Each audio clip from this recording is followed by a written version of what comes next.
Les smartphones qui permettent à Xiaomi d'avoir leur place de troisième plus gros vendeur de smartphones en France viennent d'arriver. Ce sont ces smartphones-là, parce que contrairement à ce qu'on pourrait croire, ce qui fait vendre le plus de smartphones à une marque comme Xiaomi, eh bien c'est le milieu de gamme. Et le milieu de gamme, c'est quoi? C'est la gamme Redmi Note. Ce sont pas les Xiaomi 12 Pro l'année dernière qu'on a eu. 12 Pro, 12 Ultra, je sais plus quel ils ont sorti. Enfin bref, c'est pas les Xiaomi 12, pas les Xiaomi 13 qui eux sont plus là pour envoyer des paillettes et montrer ce qu'est capable de faire la marque en termes de technologie. Non, ce qui fait vendre et ce qui fait cartonner Xiaomi d'arriver à la troisième place de plus gros vendeur de smartphones, eh bien en France, ce sont ces modèles-là, c'est la gamme Redmi Note. Alors cette gamme Redmi Note, elle commence à arriver. Vous savez que Xiaomi a toujours des blagues. Vous voyez arriver un premier Redmi Note, il y en a un deuxième, un troisième, il y a toujours un quatrième qui cache la forêt. Donc là, on a deux premiers Redmi Note qui viennent d'arriver avec le Redmi Note. Regardez, c'est écrit ici Redmi Note 12 Pro 5G. On se parle bien ici de 5G. Et vous avez ici le Redmi Note 12 Pro Plus 5G. Première chose qu'on va regarder, regardez vraiment avec vos yeux, ça c'est extrêmement intéressant. On ne voit apparaître nulle part de petit logo Leica au niveau de la photo. Parce que, et ça c'est une fois de plus super intéressant à venir comprendre au niveau de la stratégie globale de l'entreprise, Xiaomi travaille depuis assez peu de temps avec Leica au niveau de la partie photo, mais sur ses smartphones les plus haut de gamme, sur les Xiaomi 13. Il n'y a pas de deal Leica sur les smartphones plus d'entrée de gamme. Pas plus que Oppo ne l'a fait avec Hasselblad, pas plus que voilà. Donc bon, c'est logique. Donc ça permet effectivement d'avoir un porte-étendard, un smartphone vitrine Xiaomi 13, Xiaomi 13 Pro, et on va pas venir décliner ensuite du Leica ici parce que très clairement ces appareils photo qu'on va avoir sur ces smartphones là ne seront pas en capacité d'avoir les exigences techniques que va attendre Leica d'un partenariat comme celui-là. Donc on l'a pas ici. Il faut vraiment venir séparer la vitrine, la jolie image avec les smartphones les plus haut de gamme à 1000 balles, et là vous avez eh bien les smartphones pour tout un chacun, les smartphones de volume qui font que Xiaomi cartonne aujourd'hui et que vous avez le même écart entre le deuxième du marché, c'est-à-dire Apple, et entre le quatrième du marché, c'est-à-dire aujourd'hui Oppo. Me semble-t-il que c'est Oppo. Donc Xiaomi a une place assez confortable grâce à ces bêtes-là. Et ces nouvelles bêtes-là viennent d'arriver avec deux nouvelles références, Redmi 12 Pro, Redmi 12 Pro Plus. On va donc regarder quelles sont les différences entre ces deux modèles. Il y en a quelques-unes, vous allez voir. On va regarder également ce que ça raconte d'un point de vue performance. Il y a un truc un peu surprenant, mais vous allez voir, c'est toujours intéressant. Vous allez voir qu'également, eh bien, ce sont des smartphones qui consomment, je vous montrerai tout à l'heure leur bloc de charge à l'intérieur, mais vous avez une différence réelle entre le 12 Pro et le 12 Pro Plus. Et puis on va essayer de comprendre réellement comment ils se positionnent. On a 100 balles d'écart entre le moins cher et le plus cher de la gamme. On va regarder tout ça ensemble, comme ça à la fin vous allez être incollable sur les nouveaux smartphones Redmi Note 12 Pro et Pro Plus de Xiaomi. Le nom est un peu à coucher dehors, ils aiment les références très longues, mais les smartphones sont cool. Allez, on y va. Regardez, vous les avez là dans les boîtes. Enfin non, ils sont pas dans les boîtes, je les ai sortis des boîtes, ils sont là. Je vais avoir quasiment le même design entre ces deux smartphones. Regardez, il y a une vraie grosse différence. Enfin, grosse petite différence, mais moi, en tant que passionné de tech et de smartphone, je vois des grosses différences partout, alors que ce sont des différences assez minimes. En fait, au niveau du Xiaomi 12 Pro, eh bien, vous êtes plat. Vous êtes sur un truc légèrement arrondi, mais c'est très plat, il n'y a pas de gale, vous voyez. Tandis que sur le 12 Pro Plus, eh bien, on va avoir un arrondi légèrement sur le côté ici, vous voyez. J'ai cet arrondi qui se fait là. Globalement, tout ça ne change absolument rien sur la prise en main, ça reste des gros smartphones, il faut avoir des grosses mimines pour en faire le tour, ce qui n'est pas mon cas, vous voyez, mais l'un comme l'autre se prennent très bien en main. Ici, je vais sentir légèrement un peu plus d'arête parce que c'est un angle droit, que là, un petit peu moins, fatalement, j'ai un peu plus d'arrondi. C'est du point de détail. On ne tient jamais son smartphone comme ça dans la main. Jamais. Donc ça ne sert strictement à rien, mais petit détail. Ensuite, au niveau du module photo, ce sont des vraies vitrines, hein. Ils réfléchissent la lumière tous les deux, c'est dingue. Je pense que c'est un plastique derrière, mais je vais pas trop vous dire de bêtises. Vous avez exactement la même configuration au niveau du module photo. Alors, c'est pas les mêmes capteurs, attention,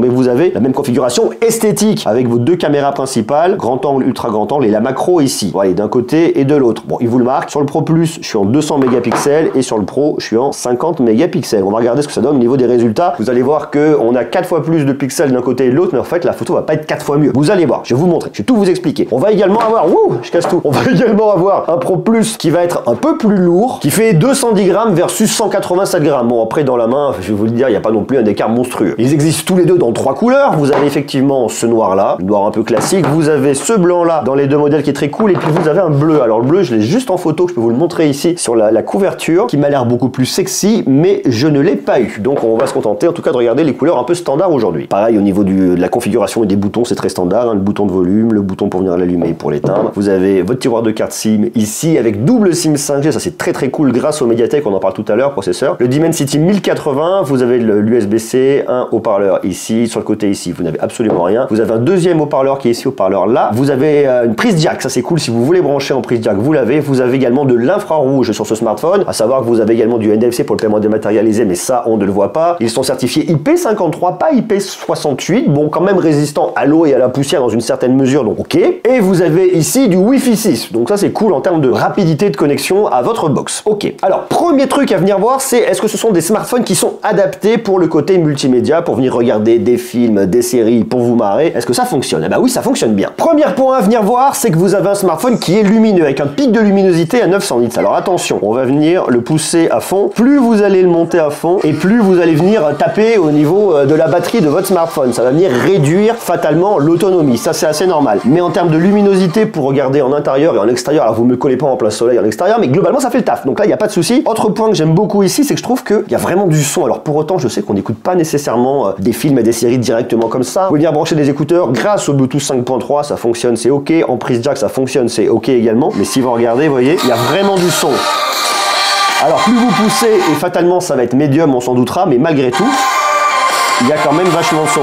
Donc bon, pas de souci ici, pas de mauvaise surprise. Donc ça va. La qualité d'affichage est bonne, il est lumineux, ça marche bien. On est sur une dalle AMOLED, ça c'est très cool. Et puis surtout, on est sur une dalle AMOLED de 6,67 pouces, qui est grand, très grand. Résolution Full HD+. Alors après, il y a 2-3 petits trucs à venir voir. Ça dépendra bien évidemment de vous et de ce que vous aimez. C'est-à-dire que vous avez un thème clair, un thème sombre. Comme on est ici sur une dalle AMOLED, c'est-à-dire que c'est de l'OLED, ça veut dire que tout ce qui va devenir noir lorsque vous passez en mode sombre, eh bien, sont des pixels noirs, sont des pixels éteints. Donc on va venir moins consommer au niveau de la batterie de ton smartphone. Donc en fait, si vous vous mettez en thème sombre, vous allez venir économiser un petit peu et pousser l'autonomie un peu plus loin. Bon, pour la démo, je vous montre le thème clair. Vous allez pouvoir avoir les schémas de couleurs. Alors les schémas de couleurs, c'est un truc intéressant parce qu'en fait, c'est la couleur telle qu'elle va s'afficher. Par défaut, il se met en mode intense. Le mode intense, si vous le recommande, c'est un mode automatique qui va venir ajuster les couleurs en fonction du contenu que vous allez regarder. C'est un mode un peu standard. Néanmoins, si vous prenez le temps vraiment de regarder, vous allez avoir tout ce qui va être blanc, ça va être un peu plus bleu, un peu plus bleuté. Alors même si l'écran est certifié lutter contre la lumière bleue, moi je trouve que le mode standard de base, si vous voulez le pousser en permanence, eh bien il est un peu plus reposant pour vos yeux parce que légèrement plus jaune, les couleurs vont être un peu moins pétantes, vous voyez. Alors je sais pas si vous allez bien le voir parce qu'il y a toujours une colorimétrie sur mes vidéos, mais regardez là je suis en mode standard, plus jaune, mode intense. Regardez-moi les violets, regardez-moi le bleu, ça change en fait. Et vous avez aussi un mode saturé. Alors là le mode saturé pour le coup, je vais switcher entre intense et saturé. Le mode saturé ça pousse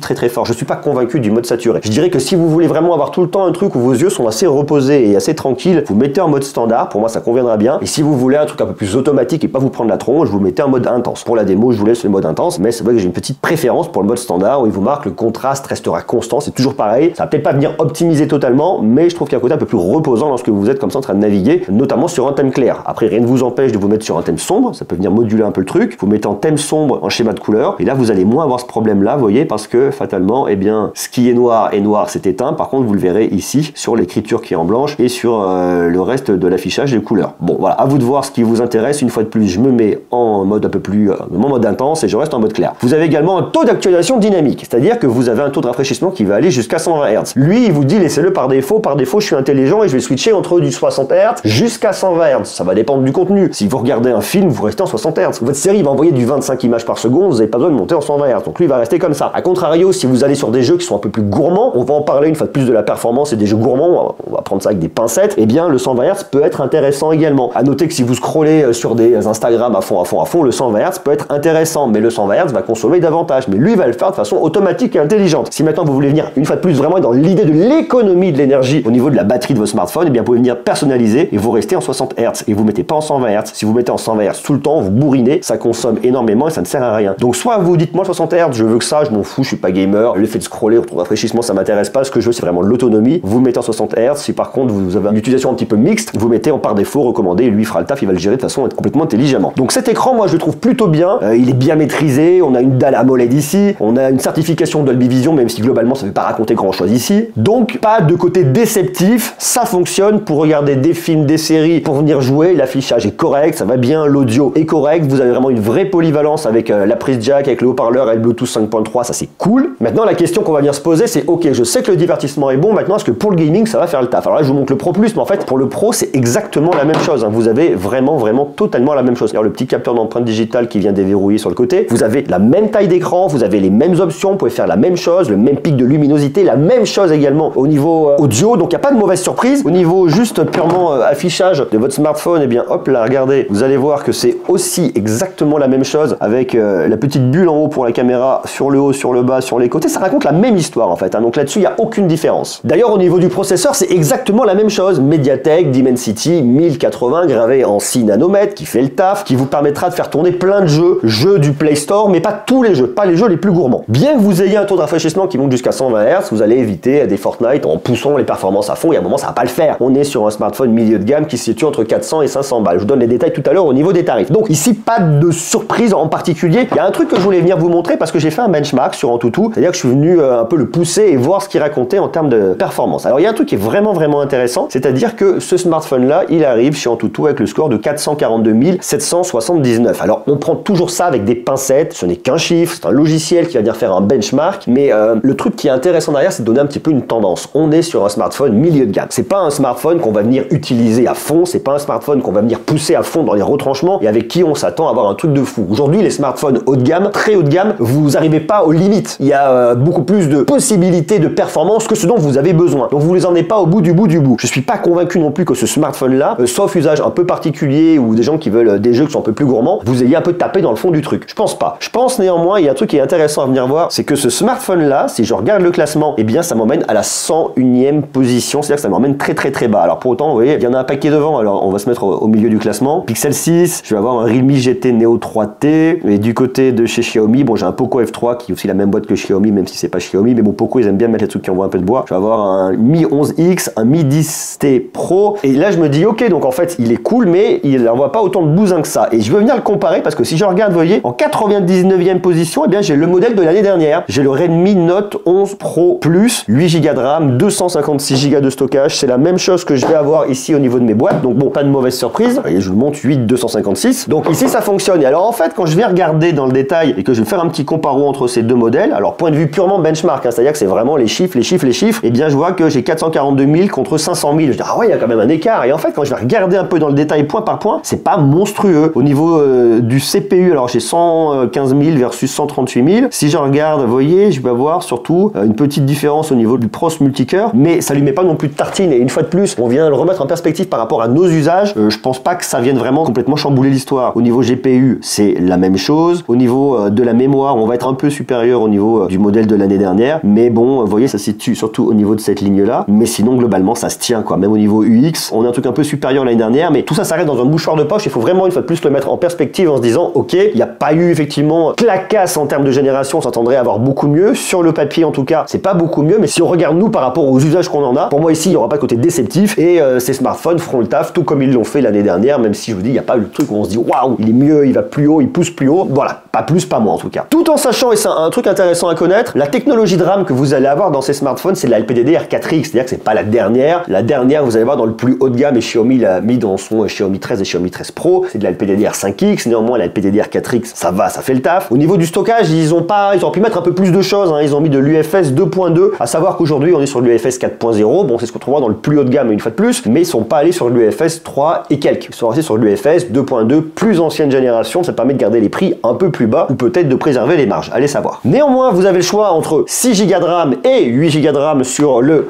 hop là, pas le Pro Plus, mais uniquement sur le Pro, tandis que sur le Pro Plus, vous êtes fatalement directement en 8 Go de RAM, donc ok, ça fonctionne. Et au niveau du stockage, vous avez 128, 256 sur le Pro, et uniquement 256 sur le Pro Plus, ici non extensible. Alors la différence que vous allez avoir entre ces deux modèles, c'est que vous allez avoir une technologie de refroidissement liquide cool directement inclus dans le Pro Plus que vous n'avez pas dans le Pro. Alors j'ai joué avec les smartphones, j'ai pas senti particulièrement de chauffe sous les doigts, ça fera le taf, une fois de plus ça va dépendre de vous, des jeux, de vos usages et compagnie, mais comme on n'est pas sur des smartphones qui sont destinés à venir pousser des jeux les plus complexes et les plus performants, je pense pas que vous ayez particulièrement de problème de chauffe ici. En tout cas, j'en ai pas rencontré. Autre différence à venir connaître sont les blocs de charge. Alors les blocs de charge, c'est toujours un sujet un peu passionnel et un sujet intéressant. Si vous regardez au niveau du Xiaomi 12 Pro, vous avez de la recharge 67 watts, tandis que si vous venez regarder du côté du Pro Plus, eh bien là, vous avez un bloc bloc de charge qui est en 120 watts. Voilà, ça c'est le 120 watts. Et moi je vais laisser le papier dessus. Ne laissez jamais le papier dessus, enlevez-le. C'est mieux pour la dissipation thermique et c'est mieux pour la charge. Alors à la question, est-ce qu'il vaut mieux avoir un bloc de charge 67 watts ou un bloc de charge 120 watts? Ma réponse va être très claire, on s'en fout, clairement on s'en fout. Le 120 watts vous permettra de le recharger jusqu'à 100% en quelque chose comme 19 minutes. Vous allez mettre plus de temps sur la recharge 67 watts, mais vous allez être à quoi? Vous allez être à une petite demi-heure, un truc comme ça. Donc on s'en fout en fait, parce que vous n'avez pas forcément dire ah merde j'ai que 10 minutes devant moi, je le branche. Et même si vous avez que 10 minutes devant vous, vous savez c'est toujours au début de la recharge que ça va le plus vite et à la fin ça descend, ça va plus doucement pour venir préserver l'intégrité et la durée de vie de votre batterie. Donc en réalité on s'en fout. Dans les deux cas ça ira très bien. 67 watts c'est très rapide et il n'y a absolument aucun problème ici au niveau de la recharge.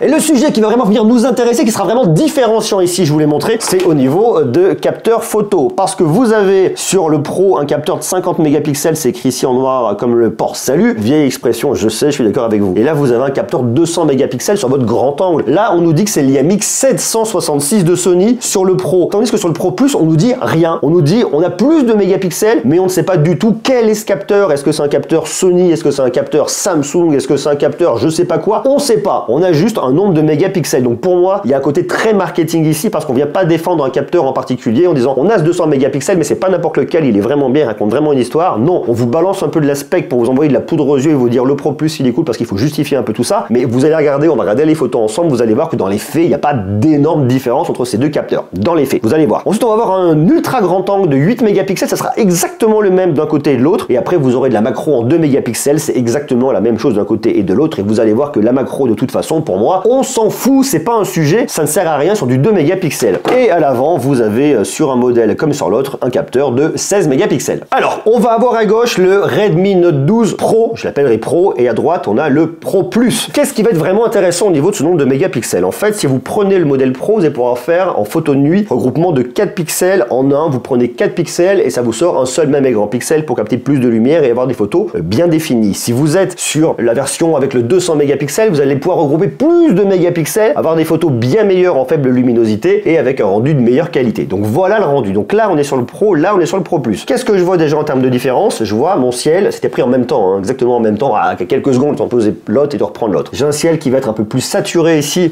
au niveau du Pro Plus qu'au niveau du Pro. Je vais avoir un peu moins ce rayonnement au niveau du Pro Plus que je vais l'avoir sur le Pro, vous voyez. On voit très légèrement ici. Néanmoins, j'ai une façade qui est un peu plus foncée au niveau de ce bâtiment et au niveau de l'église des Minimes ici, et bien vous voyez, on n'y voit pas grand chose et là c'est pareil d'un côté et de l'autre. Donc bon, j'aurais envie de dire que sur le papier, de ce que je vois en tout cas, le point irait au Pro versus le Pro Plus. Alors on va continuer notre petite balade dans Clermont, on est sur un smartphone milieu de gamme, donc tout ce qui va être un peu le bordel au niveau des lumières ici, eh bien on va en prendre de tous les côtés fatalement, on s'en doutera. Pour le reste, c'est quand même pas trop mal maîtrisé au centre, il a un peu plus de mal sur les côtés, mais une fois de plus que je sois sur l'un ou que je sois sur l'autre, je prends pas une gifle, très clairement, soyons clairs ici. Là, pareil, on continue, on regarde les lumières, on regarde les détails. Alors pour autant, je dirais un petit peu mieux ici, je vais avoir un peu plus de détails, ça va être un petit peu plus détaillé. Si je viens regarder, là, vous voyez le mot Alsace, je le verrai mieux ici versus ici. Voilà, ça c'est vraiment l'intérêt qu'on va avoir. Par moment, une définition un peu meilleure. Pareil, on va venir regarder, vous voyez, au niveau de la rosace ici, je viens la regarder là, c'est mieux détaillé. Donc c'est là où ça va être intéressant d'avoir un capteur un peu plus détaillé. Pareil ici au niveau du vitrail extérieur, vous voyez, ici versus ici, on voit quand même une différence qui est assez nette. Donc effectivement, on a une différence de nuit entre d'un côté ce Pro Plus et d'un côté ce Pro. Le Pro Plus sera meilleur, ira plus loin. Il n'est pas non plus fou,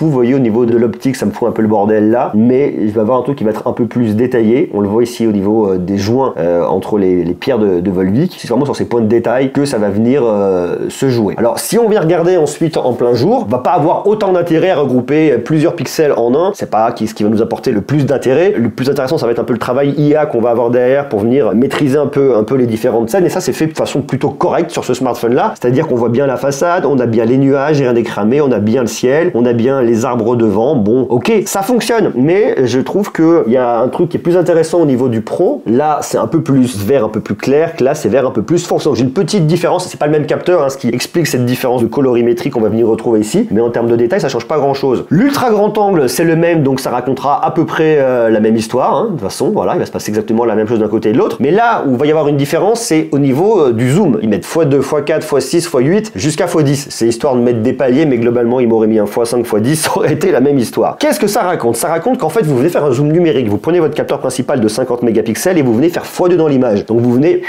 aller plus au centre de l'image. Et arrivera un moment en x2, ça pourra passer, c'est ce que vous avez ici. Et tandis que sur l'autre capteur, ça fonctionnera un peu mieux. Pour autant, regardez, là j'ai l'impression que c'est plus cramé au niveau des hautes lumières là, que je l'étais pas là, ça me semblait peut-être un petit peu mieux. Et lorsque je vais en x4, eh bien, je vais encore plus rogner dans ma taille d'image disponible et je vais avoir un résultat qui, sur le papier, sera un peu moins bon entre un capteur de 50 mégapixels et un capteur de 200 mégapixels. Mais dans les faits, quand je regarde, eh ben, il n'y a pas de gifle, hein, vous voyez, il n'y a pas de grosse différence où je me dis, ah ouais, là c'est quand même mieux, regardez les branches, là, bah non, le détail il est pas foufou, ça change pas grand chose. J'ai effectivement une petite différence de colorimétrie parce qu'on n'est pas sur les mêmes capteurs et voilà. Mais sinon, ça ne raconte pas une histoire bien différente. Donc en fait, le fait d'avoir un 200 mégapixels ici, je vais avoir un peu de bénéfice en photo de nuit, mais globalement pas grand chose de plus. Donc bon, il n'y a pas une énorme gifle entre le modèle Pro et le modèle Pro Plus. Vous voyez, j'ai zoomé à fond, on voit pas grand chose. Et ça, je peux vous le montrer sur plein de photos, ça fera à peu près la même chose. Vous voyez, hop là, je vous passe l'ultra grand angle, c'est le même. Vous voyez, je regarde les détails ici au niveau de la bâtisse, au niveau des plantes, c'est quasiment la même chose. Ça raconte pas d'histoire vraiment très différente. C'est pas un truc, voilà. Donc bon, il n'y a pas de surprise réellement qu'on va venir avoir ici. Donc je vais avancer pour éviter de vous en mettre des tonnes. On va repartir sur quelques petites plantes là, regardez. Bon,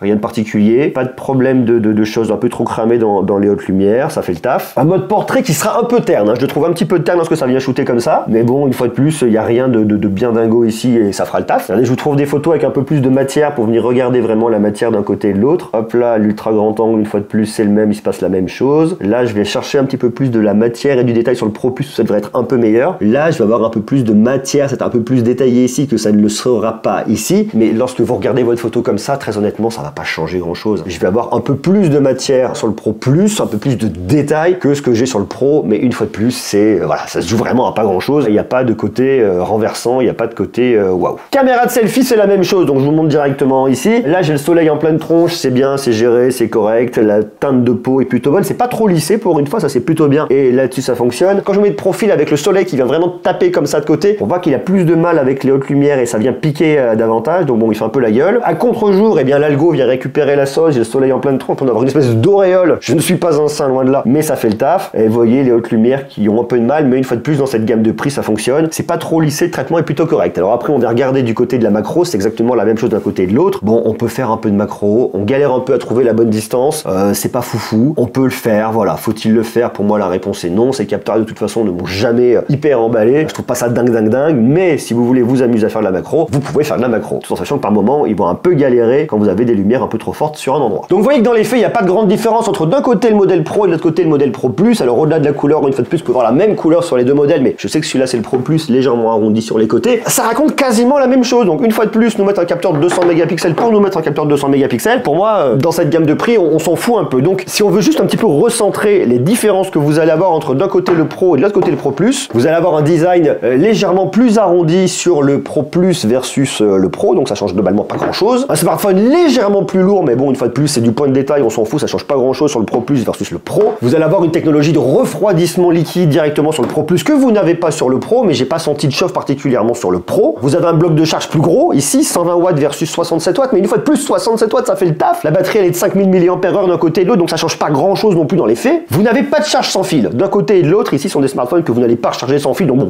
non plus ici pas de mauvaise surprise. Vous avez exactement la même expérience logicielle, MIUI 14 basé sur l'Android 12. Ici on n'est pas sur un Android 13, attention, Xiaomi nous a laissé un Android 12 ici, MIUI 14 qui fait le taf, plutôt bien, j'en ai déjà parlé de MIUI, on reparlera probablement de MIUI 14 d'ici quelques temps, mais bon voilà, le job est fait dans cette gamme de prix, pas de mauvaise surprise. Et puis vous avez cette différence au niveau de ce capteur, 50 mégapixels, 200 mégapixels, donc en réalité, il n'y a pas d'énorme différence entre d'un côté le Redmi 12 Pro et le Redmi 12 Pro Plus, il en fait un peu plus, mais il va être un peu plus cher, donc je pense qu'ici ce qui va réellement nous intéresser, c'est plus le Redmi Note 12 Pro, et je sais pas si j'ai bien dit le mot Note tout à l'heure, hein, mais c'est bien ici le Redmi Note 12 Pro et le Redmi Note 12 Pro Plus, c'est pas le Redmi 12, hein, je vous dis pas n'importe quoi, donc celui-là pour moi c'est vraiment le smartphone qui va être le plus intéressant. Et en termes de tarifs, alors regardez, j'ai tous les tarifs, je vous les donne, hein. On commence avec la version sur le Pro en 6 Go de RAM, 128 Go de stockage, on est à 399,90 €. Ok, après vous pouvez monter en 8 Go de RAM, 8 Go de RAM et toujours 128 Go de stockage, et bien ça coûte 30 balles de plus, vous passez à 429,90 €. Je sais que ça reste de l'argent, je sais que ça reste un budget, mais si vous pouvez rajouter 30 balles de plus, ce qui est un petit peu moins de 10% du prix du smartphone, et bien ça vaut quand même le coup parce que vous allez vous rajouter un peu plus de fluidité et des fois un peu moins de nervosité. Si vous sentez que vous lancez une application un peu gourmande, ça fout un peu la merde. Donc les 8 Go de RAM, je pense qu'ils sont quand même assez intéressants ici. Et après, vous avez la version 8 256 que vous pouvez avoir sur le Redmi Note 12 Pro. On est à 469,90 €. Ça monte davantage au niveau du tarif pour monter en 256 Go de stockage. Et si vous allez allez sur le Pro Plus, eh bien vous rajoutez 30 balles de plus et vous arrivez à 499,60 €. Donc soyons clairs. Ici, pour moi, il y a une vraie configuration, une seule qui est extrêmement intéressante et que moi je vais vous recommander. C'est la version avec le Redmi Note 12 Pro, pas le Pro Plus. Le Pro pour moi il fera très bien le taf. Vous allez sur la version 8 plus 128. 256, je pense pas qu'il y ait réellement de besoin. Aujourd'hui, on vient beaucoup stocker dans le cloud. Donc si vous avez beaucoup de photos, vous pouvez le mettre dans Google Photos ou autre, ça fera le taf. 128, vous pouvez quand même en mettre vachement et faire plein de choses avec sans vous prendre trop la tête. Alors après, ça dépend une fois de plus de vous, de vos usages. D'ailleurs, je sais pas, est-ce que vous avez vous réellement besoin de 256 Go de stockage? Est-ce que c'est ce que vous avez aujourd'hui? Marquez-le moi en bas dans les commentaires. Mais moi, ce que je viens recommander, c'est la version non pas en 6 Go de RAM, mais en 8 Go de RAM, 8 128, et je vous le dis, à 429,90 €, ce qui donne à ce smartphone un très bon rapport qualité-prix. Alors ça reste quand même beaucoup d'argent, soyons clairs ici, mais on a un smartphone qui est cool pour le multimédia, qui est cool pour le divertissement, qui est cool pour le gaming, pas sur les jeux les plus fou, les plus performants, mais vous ferez tourner beaucoup de jeux sans aucun problème. Donc ça fonctionne, aucune mauvaise surprise là-dessus, qui sera cool en photo sur votre grand angle, avec le capteur l'IMX 766 de Sony qui fait le taf et qui fonctionnera bien. On peut shooter un peu avec l'ultra grand angle quand vous avez beaucoup de lumière. La macro, ça ne sert à rien. La caméra de selfie, elle est pas mal et je suis content que Xiaomi nous ait pas mis un espèce de truc trop lissé au niveau de l'algo que j'aime pas du tout. Donc là, je trouve ça bien ce qu'ils ont fait. L'expérience logicielle est correcte. Il se recharge rapidement, grosse batterie, autonomie correcte. Bref, pour moi, le bon rapport qualité-prix cette année, pour l'instant, en tout cas de ce que j'ai vu, et il se peut que Xiaomi sorte encore d'autres smartphones de la gamme Redmi Note 12, et bien le Redmi Note 12 Pro 8 plus 128,